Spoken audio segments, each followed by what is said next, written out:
My shoes seem to stand for people.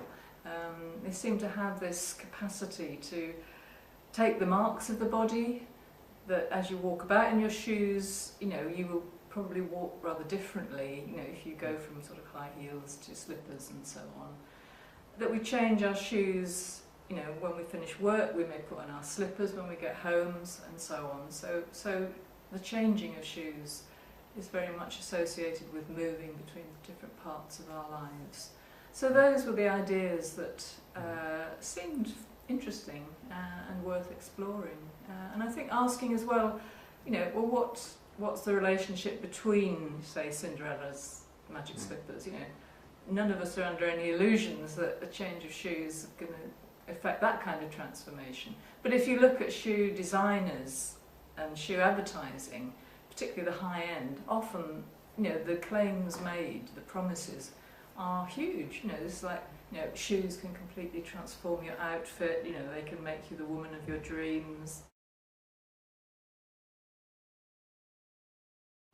In some ways, it's a good research topic because rather than having to sort of corner people come forward. People are interested in the whole shoe thing, and in a sense, that's part of the project. Why are shoes of such fascination for many people?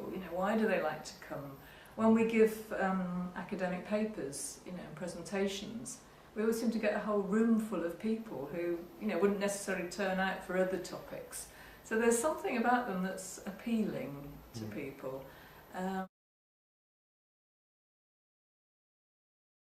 Then went on to do in-depth case studies with people for a year, where we did a number of activities. There were 3 interviews. The first one was video recorded and it was in the participants' home, and I asked them to go through their shoes. So they basically talked me through all of their shoes. And as Jenny said earlier, some people kind of thought they weren't going to have very much to say, but as soon as the shoes came out, it seemed to prompt memories and stories, and especially stories about childhood and when they were younger, but also about relationships with other people, especially with parents and siblings and close friends. So they seem to be objects that really do kind of hold this meaning for people to use.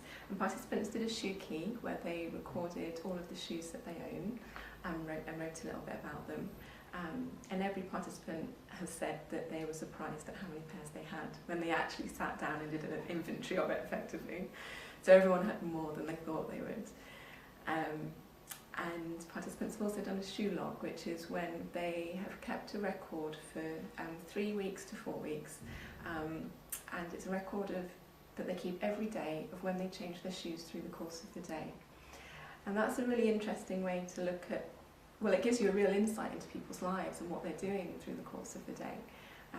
But also the times when people feel the need to change shoes and why they're doing that and what the purpose is for them for changing the shoes.